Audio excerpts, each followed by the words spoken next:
आज की गुरु गौरव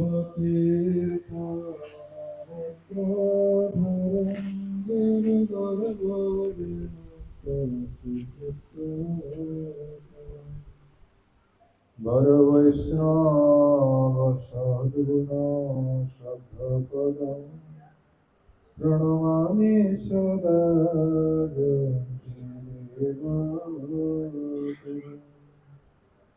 উপস্থিত সকলকে আমি আমার যথাযোগ্য দণ্ডবত প্রণাম জ্ঞাপন করছি।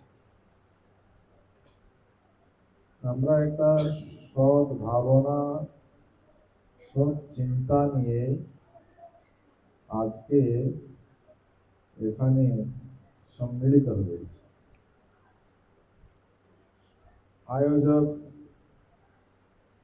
দিলীপ বাবু মাস্টারমশাই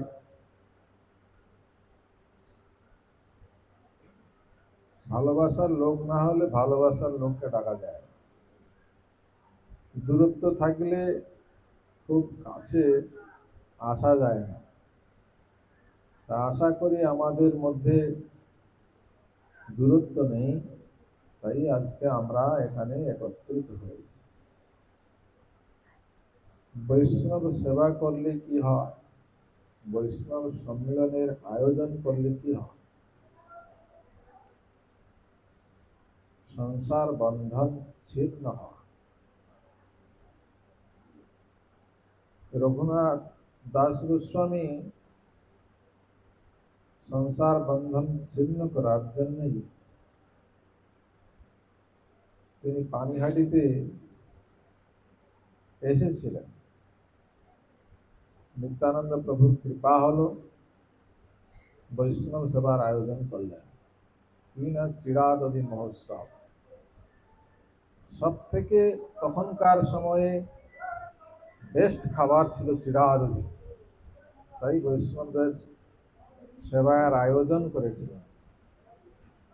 নিত্যানন্দ প্রভুর কৃপা হলো, বৈষ্ণবদের কৃপা হলো, সংসার বন্ধন ছিন্ন করে রঘুনাথ দাস গোস্বামী নীলাচল ধামে মহাপ্রভুর চরণে নিজেকে সমর্পণ করেছিলেন।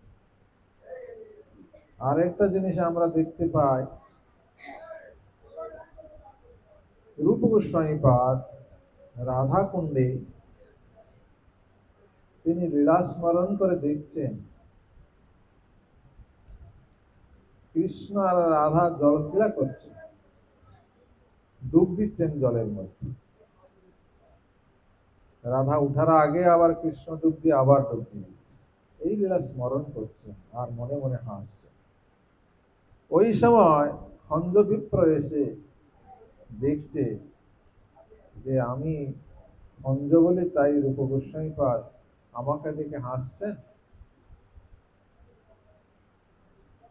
এইরকম তার মনের মধ্যে চিন্তা হয়েছে। এইদিকে রূপ গোস্বামীপাদ বলছেন যে আমার তার ভজন হচ্ছে না মনের মধ্যে। তখন সনাতন গোস্বামী বড় ভাইকে জিজ্ঞাসা করেন। তখন সনাতন গোস্বামী বললেন যে যদি কোনো বৈষ্ণবের চরণে অপরাধ হয়ে থাকে, আমি তো বুঝতে পারছি না, তাহলে বৈষ্ণব সেবার আয়োজন করো, দেখবে সকলকে নিমন্ত্রণ করো, যদি কেউ না আসে তখন বুঝবে যে তার চরণে অপরাধ। তাই বৈষ্ণব সেবার আয়োজন হলো। তখন বুঝতে পারলেন, খঞ্জ বিপ্র তখনই বলেছিলেন যে আপনি আমাকে দেখে এইরকম হাস্য করছিলেন, তাই আমার মনে দুঃখ হয়েছে। লীলাটাই স্মরণ করছে। তাহলে দেখা যাচ্ছে বৈষ্ণব সেবার আয়োজন অপরাধ খণ্ডন করার জন্য হয়। আর একদিকে রঘুনাথ দাস গোস্বামী সংসার ত্যাগ করে মহাপ্রভুর চরণে নিজেকে সমর্পণ করবেন দেখা গেল। তাহলে বৈষ্ণব সেবা বা বৈষ্ণব সম্মিলন করার উদ্দেশ্য হচ্ছে আমার যত রকমের অপরাধ আছে সব খণ্ডন হয়ে যাক, আমি সব সাধুগুরু বৈষ্ণবের কৃপায় মহাপ্রভুর চরণে এই সংসার পরিত্যাগ করে ভগবানের চরণে নিজেকে সমর্পণ করতে পারি। এটাই হচ্ছে আমাদের সাধন ভজন করার উদ্দেশ্য। আমাদের অন্য কোনো উদ্দেশ্য নেই। তো মাঝে মাঝে এইরকম বৈষ্ণব সেবার আয়োজন বা সম্মেলন হলে আমরা সাধুরা তো একদিকে ওইদিকে ঘুরে বেড়াই, মাঝে মাঝে সাধুদেরকে একটু দেখা যায়। তো এটাই মনে করছি যে এটা আমাদের একটা বড় পাওনা। তো সব সাধুরা আমরা একসঙ্গে, হ্যাঁ, নিজেরা এসে দুটো হরি কথা বলে নিজের জীবনটাকে সার্থক করতে পারছি। এই সংক্ষিপ্ত বক্তব্য এখানে আমি শেষ করছি। বাঞ্ছা কল্পতরুভ্যশ্চ কৃপা সিন্ধুভ্যশ্চ পতিতানাং পাবনেভ্যো বৈষ্ণবেভ্যো।